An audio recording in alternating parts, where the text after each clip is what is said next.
फार्मूले याद हो गए? याद हो गए। करे तो थे सर मैं करे तो थे के में का मतलब चौधरी हो रहा है भाई पूरा के तो यादें हर के नहीं है ना सर अब से लिखते थे सर।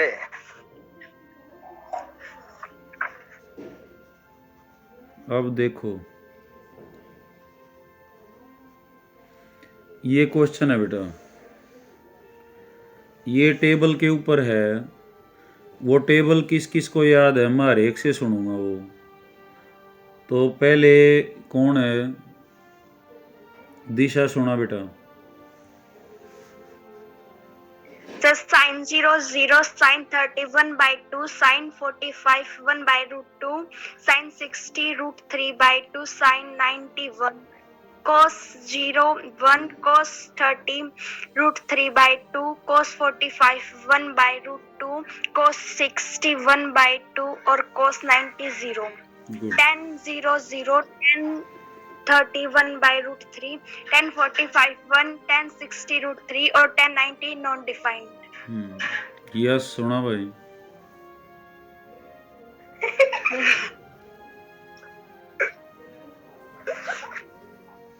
यस हाँ सर सुना। Sir sin 0 0 sin 31 upon 2 sin 45 1 upon root 2 sin 60 root 3 upon 2 sin 91 cos 0 1 sin 30 root cos 30 root 3 upon 2 cos 45 1 upon root 2 cos 61 upon 2 cos 90 0 tan 0 0 tan 31 upon root 3 tan 45 1 tan 60 root 3 tan 90 not defined। कहाँ से देख के सुनाई है भाई? कहाँ से देखा? सर याद करे थे। ये तेरा याद है ये सुनाए हाँ ये सर। देख के सुनाए होंगे ये भी। हर्ष ना सर बीच में एक भूल था सर। हर्ष हर्ष यस सर। हाँ टेबल सुना भाई। sin 0 0 sin 31 by 2 sin 45 1 by root 2 sin 60 root 3 by 2 sin 91 cos 0 1 cos 30 root 3 by 2 cos 45 1 by root 2 cos 60 1 by 2 cos 90 0। शाबाश।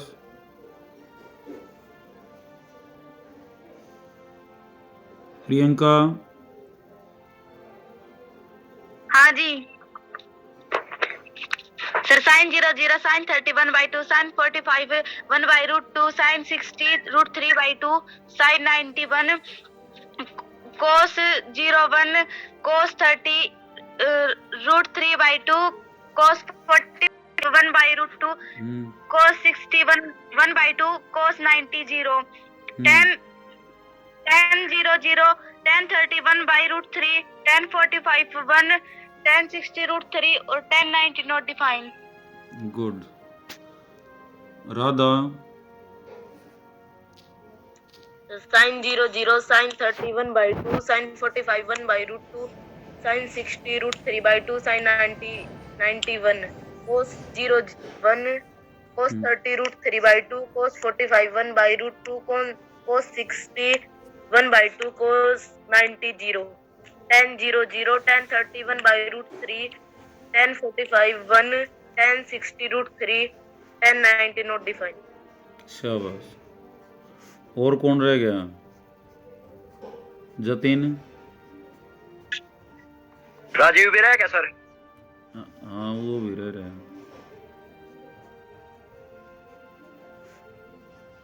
अरे जतीन आवाज आ रही है कि नहीं आ रही?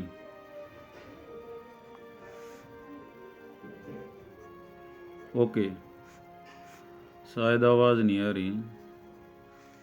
ये टेबल है बेटा, ये टेबल आने के बाद कई क्वेश्चन इजीली हो जाते हैं, और ये सुनना बहुत ज़रूरी है क्योंकि एक एक्सरसाइज ऐसी है जो 6 नंबर का क्वेश्चन उसमें से आता है और इस टेबल के ऊपर बेस्ड है। तो अब ये क्वेश्चन है, इसमें tan 30 की वैल्यू क्या है? 1/√3 उसका स्क्वेयर, और 1 + 1/√3 और उसका स्क्वेयर। तो ये हो गया 1 - 1/3, और ये हो गया बेटा 1 + 1/3। तो ये क्वेश्चंस जो है ये भी ऊपर ऊपर का अलग से हल होगा, नीचे वाला नीचे हल होगा। तो 1 है ना, इसके नीचे क्या मान लिया करो, नीचे 1, यहाँ भी 1, तो ये इधर मल्टीप्लाई हो जाएगा, ये 1 इधर, तो कितना हो जाएगा 3 - 1/3, नीचे दोनों की गुणा। ऐसे ये क्या हो जाएगा, 3 इधर गुणा हो जाएगा और 1 इधर, तो कितना हो जाएगा बेटा 3 + 1/3। तो ये हो जाएगा 2/3 और नीचे 4/3। तो 3 से 3 कट जाएगा, तो कितना आ जाएगा 2/4 आ जाएगा, और 2/4 कट जाएगा, कितना आ जाएगा 1/2 आएगा। अब 1/2 किसकी वैल्यू होती है? यहाँ ऑप्शंस के अंदर हैं cos 60, sin 60, tan 60 या tan 30। Sir cos 60। cos 60 की वैल्यू 1/2 होती है, ठीक है। तो बहुत इजी है बेटा, मैथ्स में तो फार्मूले याद हुए और मैथ्स बहुत इजी हुआ, सीधी बात है। अब चौथा क्वेश्चन है वृत्त की 14वां सॉरी, वृत्त की परिधि और व्यास का अनुपात। अब वृत्त की परिधि, दो ही फार्मूले हैं उसके अंदर। वृत्त की परिधि क्या होती है? πr², 2πr, 2πr होती है बेटा। πr² उसका क्षेत्रफल होता है। वृत्त की परिधि क्या होती है? 2πr। और व्यास क्या होता है? त्रिज्या का दुगुना 2r। तो हमने वृत्त की परिधि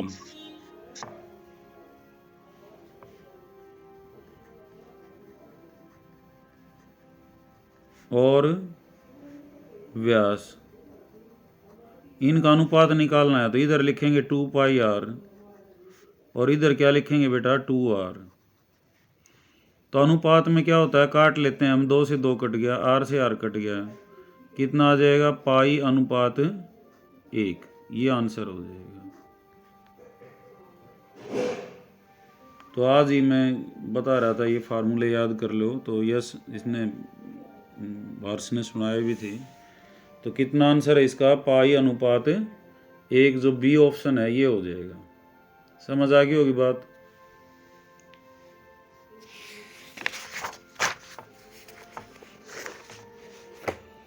उसके बाद है एक शंकु के आधार की त्रिज्या 7 सेंटीमीटर और ऊंचाई 6 सेंटीमीटर, उसका आयतन।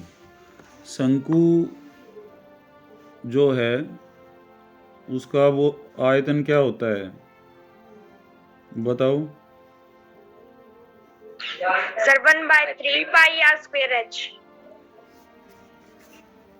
ठीक है, तीनों चीज़ें याद होनी चाहिए इसके साथ, CSA, TSA और वॉल्यूम।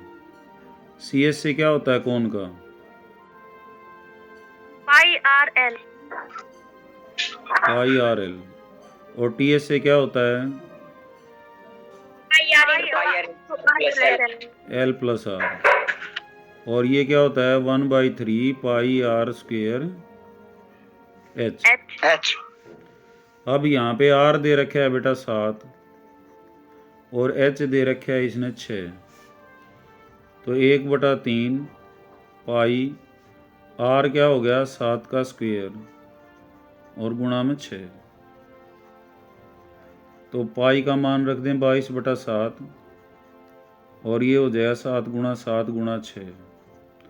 7 से 7 कट गया, 3 दूनी 6, तो 44 गुणा में 7। 7 चौक 28 और 7 चौक 28 और 2 30, कितना आ जाएगा? 308 सेंटीमीटर क्यूबिक। तो हमारे पास बी ऑप्शन है, ये रहा 308।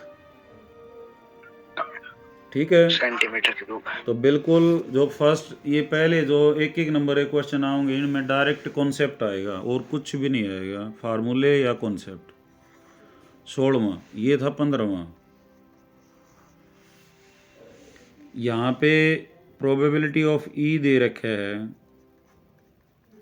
0.05। ये है प्रोबेबिलिटी ऑफ ई 0. तो नहीं होने की, ना होने की, यानी कि हमने क्या निकालना है?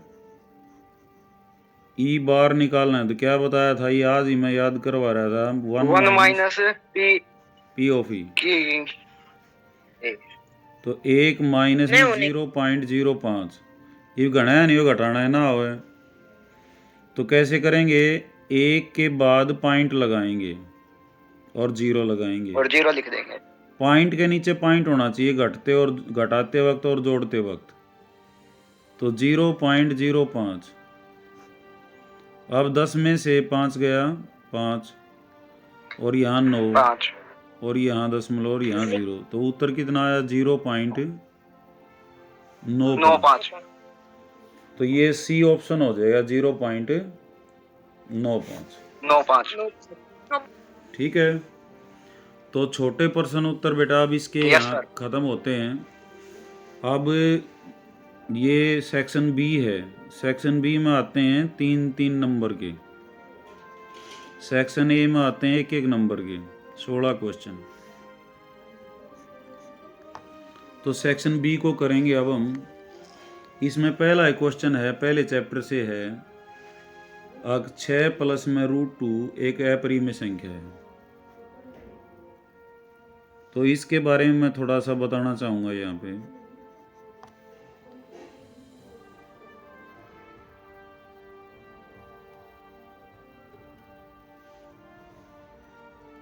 छः प्लस √2 क्या है? अपरिमेय संख्या है।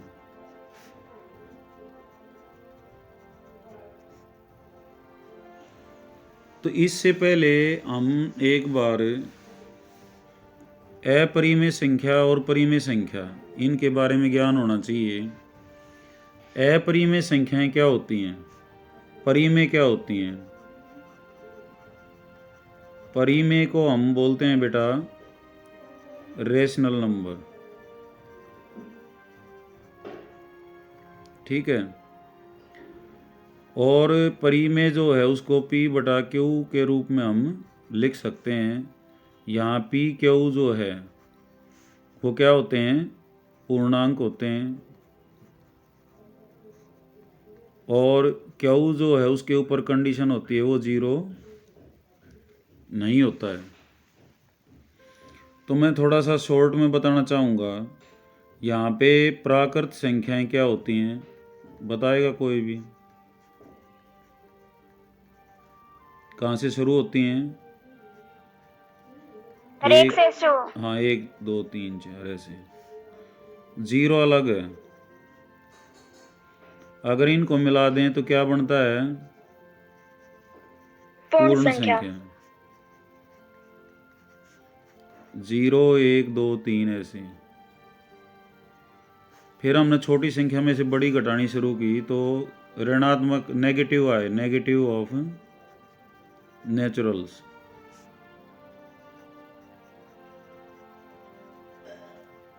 -1 -2 -3 ऐसे।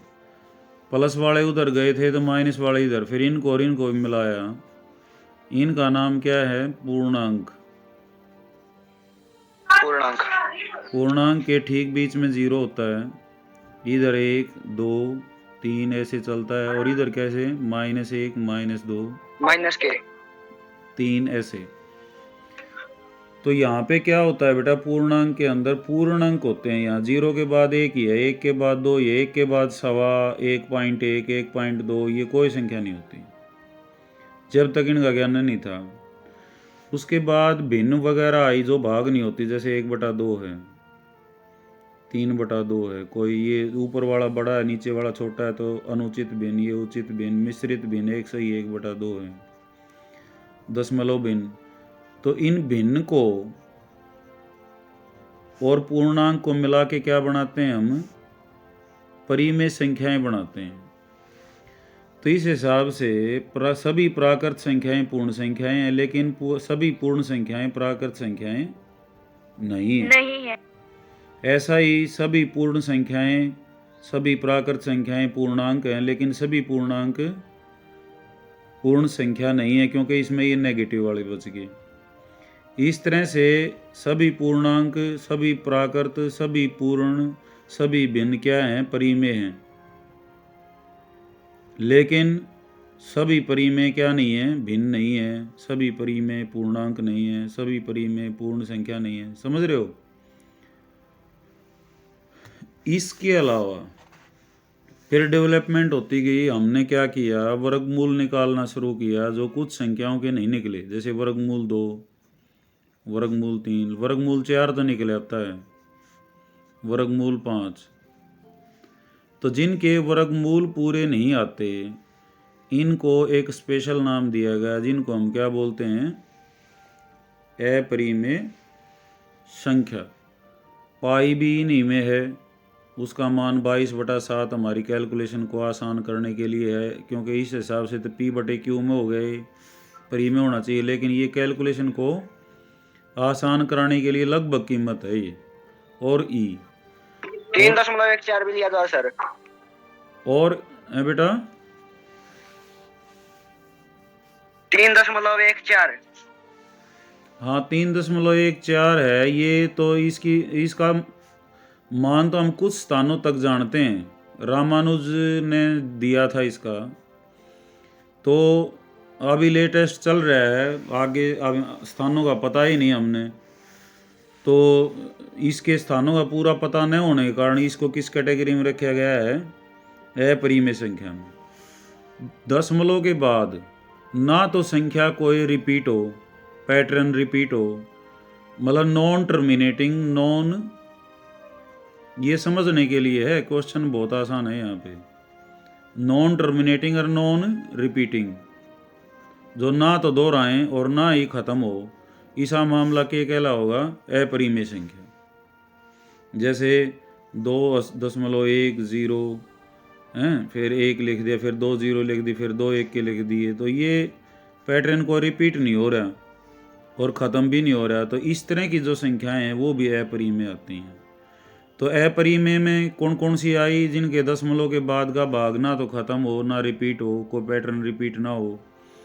जैसे 0.3333 ऐसे है, ये तो रिपीट तो हो गया है, ख़त्म तो ये भी नहीं होता, लेकिन रिपीट हो गया। रिपीट होते ही ये रेशनल में जाएगी, परिमेय में, अपरिमेय में नहीं रहेगी। जैसे मान लेते हैं ये भी हो, 2 3 1, फिर 2 3 1, 2 3 1, हालांकि ये ख़त्म नहीं हो रहा, लेकिन ये 2 3 1 क्या है, ये बार बार दोहरा रहा है, तो हम इसके ऊपर बार लगा देते हैं, तो ये भी परिमेय में माना जाता है। ये अपरिमेय अब क्या हुए, अपरिमेय वो हुए जिनके वर्गमूल पूरे नहीं निकलते। पाई है, ई है, ई का मान 3 और 2 के बीच में होता है, और एक जिनका दशमलव भाग ना तो ख़त्म हो और ना ही रिपीट हो, ये 3 तरह की होती हैं। और परिमेय और अपरिमेय को मिला के बनता है वास्तविक।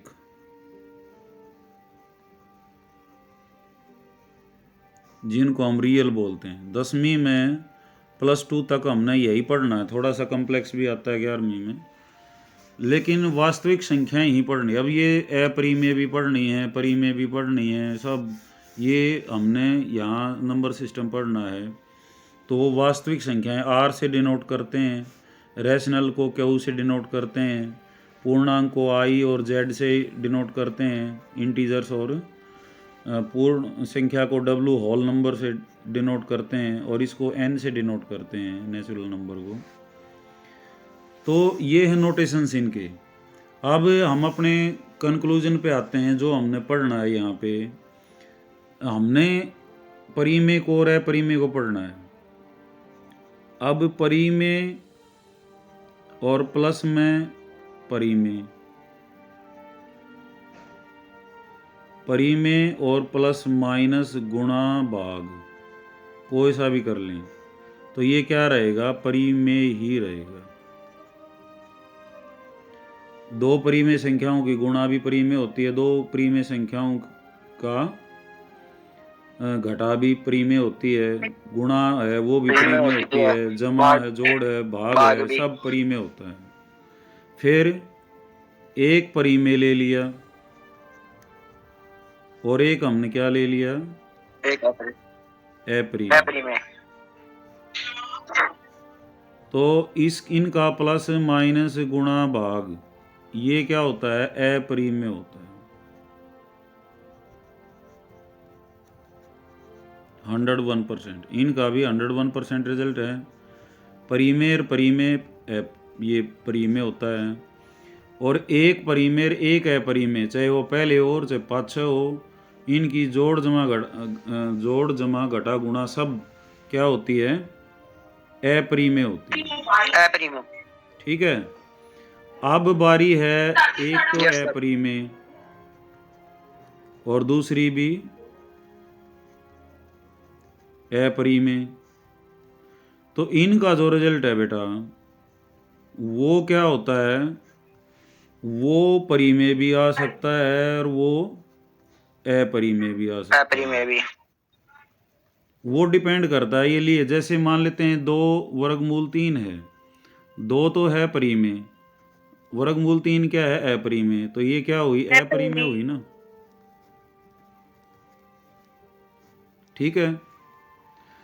अब वर्गमूल 3 क्या है, अपरिमेय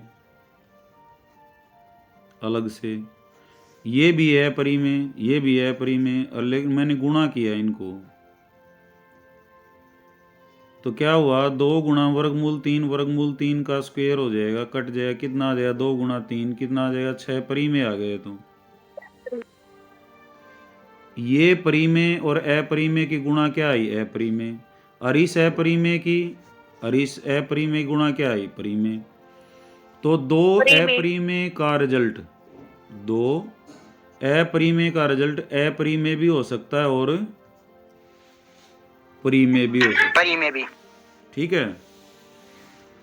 ये हमारे जो है ये लॉजिक कई बार काम आएगा। और कोई भी परिमेय है उसको हम किस रूप में लिख सकते हैं, हमने कंक्लूजन बता दिया, उसको P/Q फॉर्म में लिख सकते हैं। P/Q क्या होते हैं, पूर्णांक होते हैं। और यहाँ पे Q पे कंडीशन होती है, Q 0 नहीं होना चाहिए।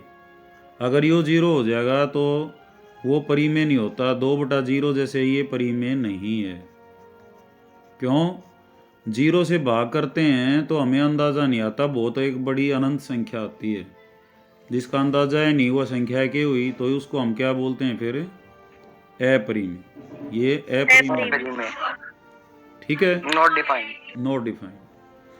तो अब हम आते हैं एक रिजल्ट जो बहुत बार पूछा गया है, अनेकों बार, और सब का एक का तरीका है।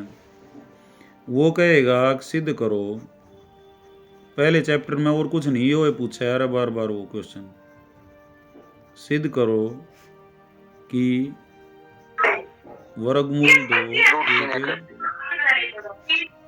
अपरिमेय संख्या है।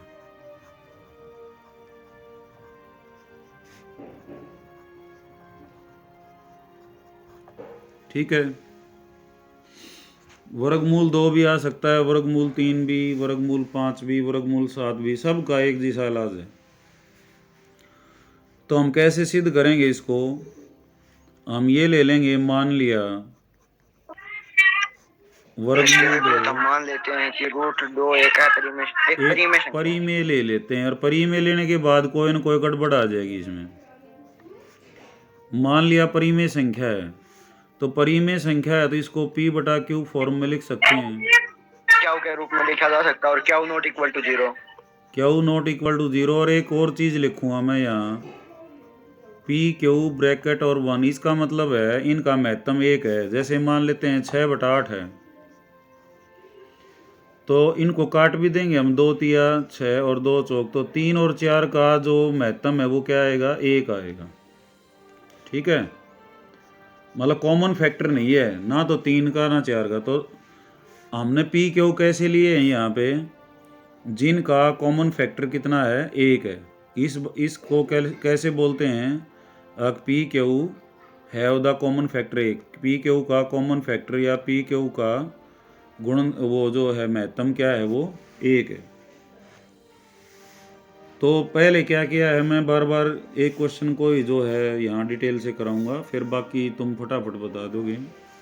करना क्या है, माना वर्गमूल 2 एक परिमेय संख्या है।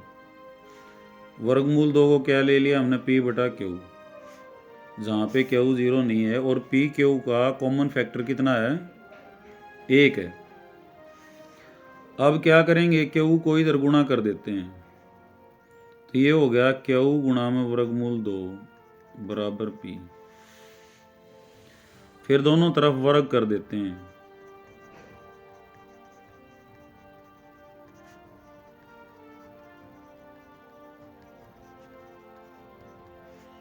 ये हो जाएगा क्यू वर्गमूल 2 का स्क्वायर बराबर है p स्क्वायर। ये हो जाएगा क्यू स्क्वायर गुणा में 2 p स्क्वायर। तो यहाँ पे क्या हुआ, जब कोई संख्या 2 गुणा में है तो 2 उसको डिवाइड करता है। जैसे 8 है, 8 को हम कैसे लिख सकते हैं, 2 गुणा में 4, तो इसका मतलब 2 किसको डिवाइड कर रहा है, 8 को। तो यहाँ पर क्या लिखेंगे कि 2 विभाजित करता है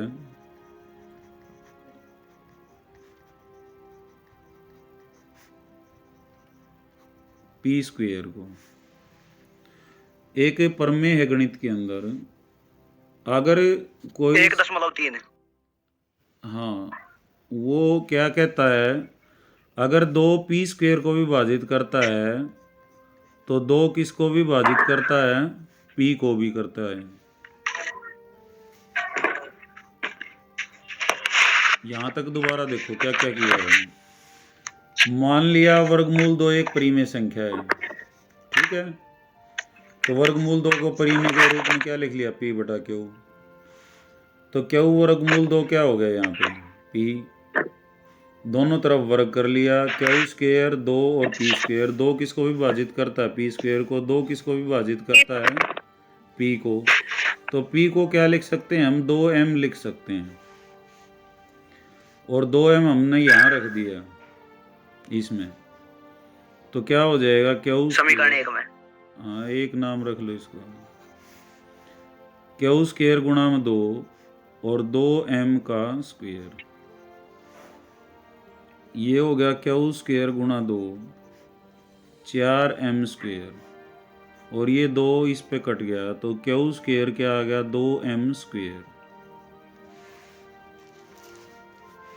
तो ये क्या कहता है, अगर 2 विभाजित करता है किसको,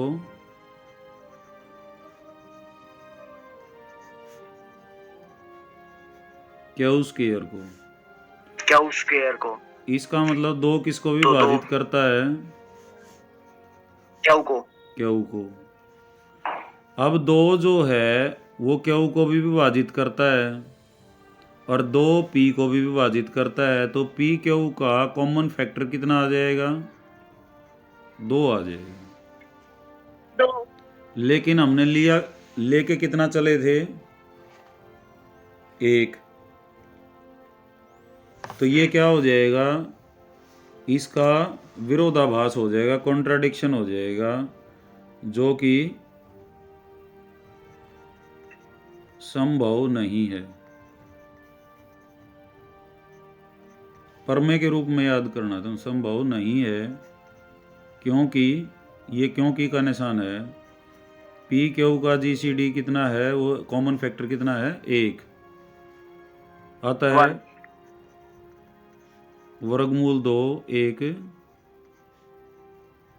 अपरिमेय संख्या है। परिमेय संख्या। ठीक है,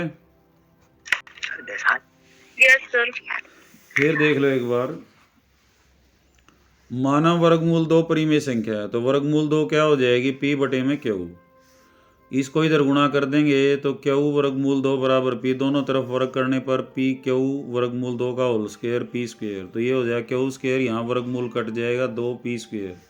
2 किसको विभाजित करता है, पी स्क्वायर को। 2 किसको विभाजित करता है, पी को। पी क्या हो जाएगा, 2m। तो पी को हमने 2m रख दिया, तो यहाँ से 2 भी भार यहाँ आके कट जाएगा और क्यू स्क्वायर बराबर है 2m स्क्वायर। तो 2 किसको विभाजित करता है, क्यू स्क्वायर को। इसका मतलब 2 किसको विभाजित करता है, क्यू को। तो पी क्यू का कॉमन फैक्टर कितना आ गया, 2, जो कि संभव नहीं है क्योंकि पी क्यू का कॉमन फैक्टर कितना था, 1 आता है वर्गमूल 2 अपरिमेय संख्या। अब अगर मान लेते हैं वर्गमूल 3 का आ जाए, तो बिल्कुल एग्जैक्ट लाइनें हैं, तो क्या लिखेंगे, माना वर्गमूल 3 एक रूट 3 एक परिमेय संख्या है। परिमेय संख्या है। रूट 3 बराबर है तो पी बटे क्यू। रूट 3 क्या हो जाएगा, पी बटे में क्यू, और q not equal to 0, q not equal to 0, और पी क्यू का कॉमन फैक्टर कितना है, 1 है। 1। फिर क्यू को इधर गुणा कर देंगे, क्यू वर्गमूल रूट 3 3 बराबर पी। फिर दोनों तरफ वर्ग करने पर बिल्कुल सेम वर्ग स्टेप करने है। पर।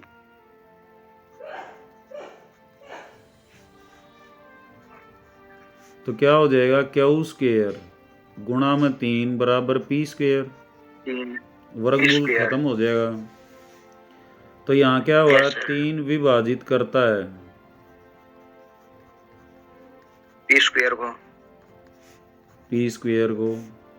3 किसको विभाजित करता है, पी को। पी क्या ले लेंगे, 3m, वहाँ 2m लिया था, ठीक है। Yes sir. यहाँ रख देंगे तो क्यू स्क्वायर गुणा में 3 बराबर है 3m का whole square. 3m। Q square गुणा में 3 बराबर क्या हो जाएगा, 9m स्क्वायर। 3 तिया 9, क्यू स्क्वायर कितना हो जाएगा, 3m स्क्वायर। 3m square. 3 किसको विभाजित करता है, क्यू स्क्वायर को। तो 3 किसको विभाजित करता है, क्यू को। तो पी क्यू का जीसीडी कितना हो गया, 3, जो कि संभव नहीं है क्योंकि पी क्यू का जिस कॉमन फैक्टर कितना लिया था हमने, 1 आता है। वर्गमूल 3 एक अपरिमेय संख्या है। अपरिमेय संख्या। 5 का कैसे लिखेंगे, वर्गमूल 5 का ऐसे ही लिखेंगे, माना रूट 5 एक परिमेय संख्या है। एक जना बोला है कोई भी। तो रूट 5 कितना हो जाएगा बेटा, पी बटे में क्यू, और पी क्यू का कॉमन फैक्टर कितना होगा, 1, क्यू नॉट इक्वल टू 0। इसको गुणा कर देंगे तो क्यू रूट 5 बराबर पी। फिर दोनों तरफ वर्ग करने पर क्यू का स्क्वायर गुणा 5 बराबर पी का स्क्वायर। 5 किसको विभाजित करता है, पी स्क्वायर। इसका मतलब 5 किसको विभाजित करता है, पी को भी। पी कितना हो जाएगा, 5m। 5m को यहाँ रखेंगे, क्यू स्क्वायर गुणा 5 बराबर है 5m का स्क्वायर। ये भी वो कट सका है बेटा थोड़ी देर में। तो तुमने वर्गमूल 7 का घर से लिख के ले आना है। Yes sir. ठीक है, ये 25 हो जाएगा ना, तो ये किस पे कट जाएगा, 5 पे। क्यू स्क्वायर हो गया 5m स्क्वायर। 5 किसको विभाजित करता है, क्यू स्क्वायर को। तो 5 किसको विभाजित करता है? क्यू को। तो पी क्यू का कॉमन फैक्टर कितना हो गया? 5, सर 5। 5 जो कि गलत है, क्योंकि पी क्यू का कॉमन फैक्टर कितना था? 1। सर 1। तो आता है वर्गमूल 5 एक अपरिमेय संख्या। अपरिमेय संख्या है। समझ आ गई बात? वर्गमूल 7 का घर से लिखेंगे यस सर। और इसकी ये नोट्स में भेजूंगा। अब क्वेश्चन था वो 6 जमा वर्गमूल 2। 6 क्या है? परिमेय संख्या। ये क्या है? Yes sir. अपरिमेय। सर अपरिमेय। इनका रिजल्ट क्या आएगा? सर अपरिमेय। अपरिमेय। तो करना कैसे है पेपर में? तो हम इसको क्या मान लेंगे? परिमेय माना। परिमेय। 6 वर्गमूल 2 6 प्लस रूट 2 परिमेय है। परिमेय है तो आर ले लिया।